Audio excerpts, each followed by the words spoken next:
Hey everyone, what is going on? Let's talk about the Book of Boba Fett that just wrapped up today. Just got done checking the season finale. It took me a few weeks to even finally start watching this series because I heard so many negative things about this.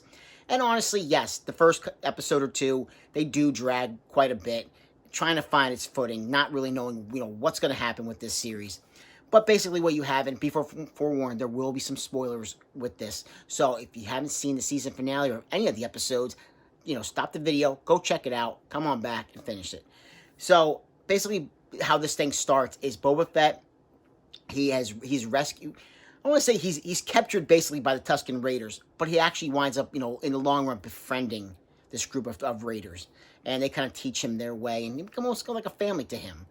Now, Boba Fett, again, he takes over the reins, basically from Jabba the Hutt. Jabba's dead, and he has gone in, he has taken over, and he's kind of in control of this area. Now, obviously, Boba Fett, he's older now. He's not as, rough and tough as he used to be. So, he just wants to just kind of just keep peace in this area. But there is the Pike Syndicate, they call it, and they're basically doing like illegal spice trades. No, this is not Dune, this is Star Wars, but we're dealing with spice. Some kind of spice trading within this show. And again, it takes a while for this show to find its footing. It absolutely does. I'm not going to try to deny it. This is not The Mandalorian, but we'll get to that in a second.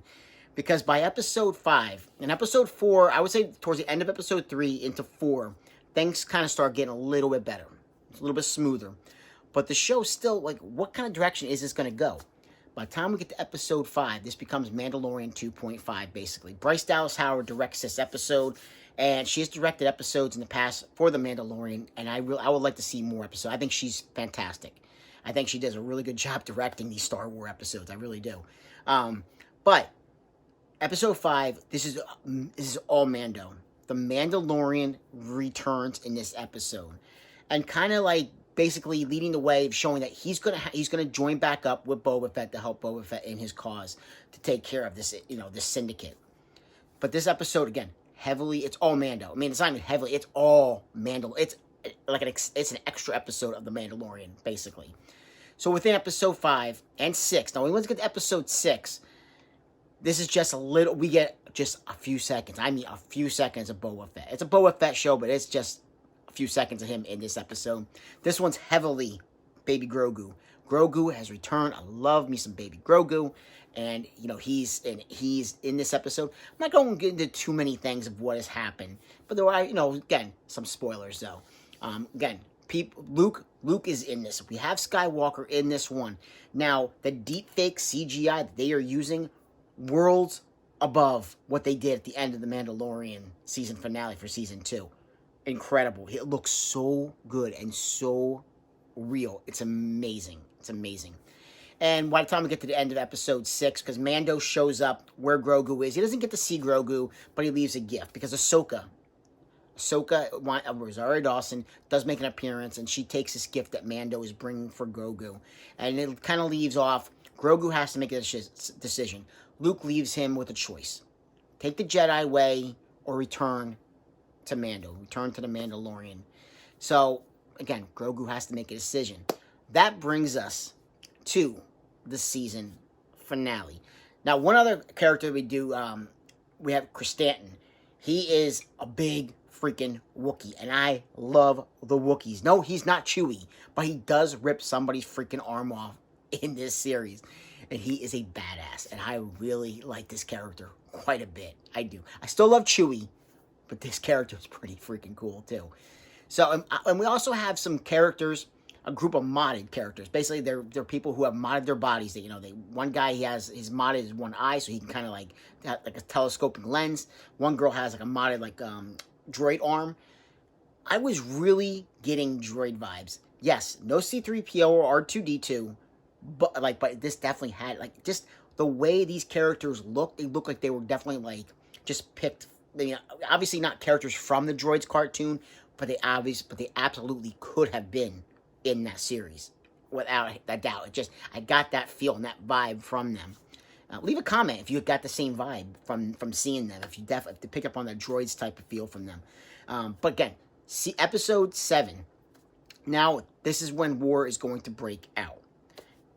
What is going to happen? Now we actually have Boba Fett. He's actually in this episode, everybody. He's in episode 7. He's in the season finale of his own show. Who would have thunk it? But now his group is all ready to go. He has Mando. He has Kristan. He has this modded group. He has 2 Gamorreans who were Jabba's palace guards, and he took them in and kept them around. But now this is getting interesting, really interesting. Of what's going to happen, because this was a show again up and down, up and down. But those last 2 episodes, 5 and 6, kind of started picking up the level. Was the season finale going to be able to to really succeed? I've heard some people who've already seen it before, beforehand earlier in the day, who were kind of let down by it. Me, I thought it was pretty solid. I did. Robert Rodriguez directed this, and yes, his episodes earlier in the season were not the strongest, but he directed episode 7, and I thought it was good. I thought it was for what this show was trying to do, and the route that it was going to try to go. I think this was the best finale that they could have come up with. I really do. I think it was a solid finale for the season. And this is where I'm not going to spoil. I'm not going to spoil one big thing that Boba Fett does when he has to go get some reinforcements. I'm not going to go and spoil that. But overall, and Baby Grogu, he's in this. He shows up. He makes that choice. He picks Mando. Again, if you've seen everything already, it's basically within the first 5 minutes of this episode, so it's not like it's a big surprise at the end. But he shows up and he plays a big part. He plays a big part in this as well towards the end. But overall, I thought it was good. Whether or not we're going to get another season, I don't know, because it did kind of end on a pretty solid. This is an ending type of thing. I thought the way they wrapped it up nicely. And of course, right from there, they led right into Mandalorian with him and Grogu together again, and them heading off on some kind of adventure.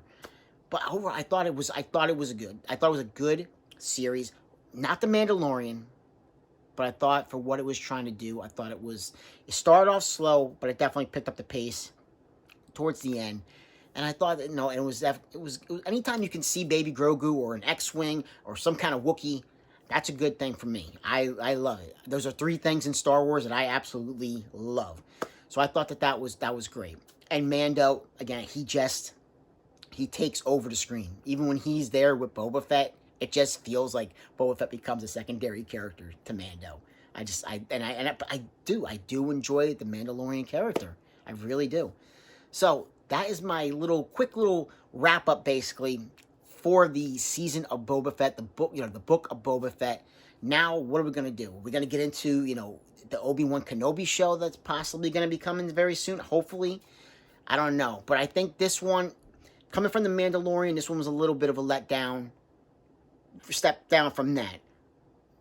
But again, still a pretty solid series if you can hang in there and get through those first, I'd say 3 episodes.